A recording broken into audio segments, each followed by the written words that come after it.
Assalamualaikum warahmatullahi wabarakatuh. Perkenalkan, nama saya Kiki Muhammad Rizky dari program studi pendidikan bahasa sastra Indonesia semester 3. Video ini saya buat untuk memenuhi tugas mata kuliah apresiasi prosa fiksi. Jadi video ini akan mereview, akan membahas atau mengapresiasi salah satu buku atau novel dengan judul Teruslah Bodoh, Jangan Pintar, karya Terelie. Buku ini diterbitkan pada tahun 2024 kemarin gitu, dengan jumlah halaman 371 halaman. Buku ini saya bereskan ya dengan kurun waktu 4-5 hari. Dengan satu harinya itu jadi rata-ratanya itu 70-75 halaman per hari. Kenapa saya bisa cepat gitu membacanya itu? Karena menurut saya gaya bahasa dan kosakatanya itu ringan dan mudah dipahami gitu. Berbanding terbalik dengan buku atau novel atau buku non-fiksi lainnya yang sedang saya baca. Contohnya ini nih, buku sejarah filsafat barat yang sedang saya baca ini tuh kompleks banget gitu. Jadi saya belum menyelesaikan, dan ini tebalnya gitu segini. Jadi cukup berbanding terbalik gitu dengan novel Terelie ini yang saya bahas ini gitu. Nah, untuk tema novel ini itu memuat isu-isu sosial, penyalahgunaan kekuasaan, suap, pertambangan ilegal dan lain-lain gitu. Meskipun genrenya itu fiksi, cuman ini tuh kayak relate banget gitu dengan salah satu negara yang ada di dunia ini, negara Wakanda. Saya tidak bisa menyebutkan negara saya sendiri karena negara saya itu penuh cinta damai, pejabatnya baik-baik dan lain-lain lah.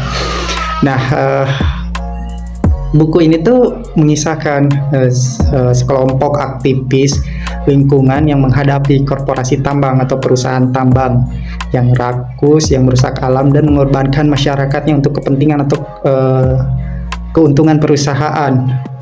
Dan di buku ini saya memahami gitu bahwa kebenaran dan keadilan itu seringkali kalah gitu ya oleh hukum yang dimanipulasi oleh kekuasaan. Nah, untuk latar buku ini menggunakan latar persidangan ya, dan untuk jenis alurnya itu campuran maju mundur. Dan untuk penokohan menurut saya susah sekali gitu untuk menentukan tokohnya, tapi yang jelas aktivis lingkungan itu yang sering terlibat, dan tugasnya itu menegakkan keadilan dan menjaga alam gitu dari pertambangan yang masif. Dan menurut saya ada salah satu, ini spoiler ya, gak apa-apa sedikit aja spoiler. Menurut saya ini ada salah satu tokoh yang menarik menurut saya untuk dibahas. Namanya itu Hotma Cornelius, bukan Hotman Paris. Nah, meskipun sama-sama pengacara ya atau advokat. Nah, Hotman Cornelius itu adalah pengacara atau advokat ulung. Semasa kuliahnya tuh ia terkenal dengan kecerdasan, kejeniusan, wawasannya luas, terus penuh berbakat juga gitu. Tidak ada perdebatan yang tidak ia menangkan. Bahkan rekan seangkatannya juga di fakultas tidak ada yang setara dengan dia.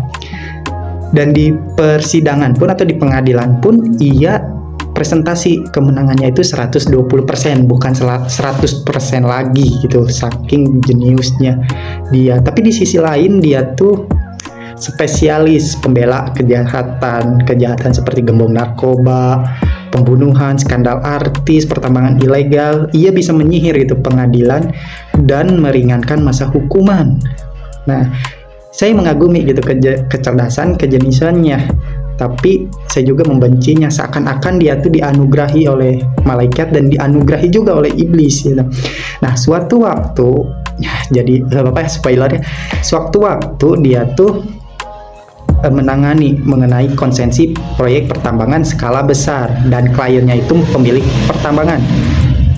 Tapi si kliennya itu memiliki riwayat pertambangan ilegal dan bekas pertambangannya itu tuh memakan korban jiwa, dan isu itu tuh diambil oleh aktivis lingkungan untuk menggugat kliennya si Hotman Cornelius ini agar konsensi pertambangan skala besar itu dibatalkan, karena itu dampaknya itu akan lebih parah dibanding keuntungan yang didapat itu ke masyarakat.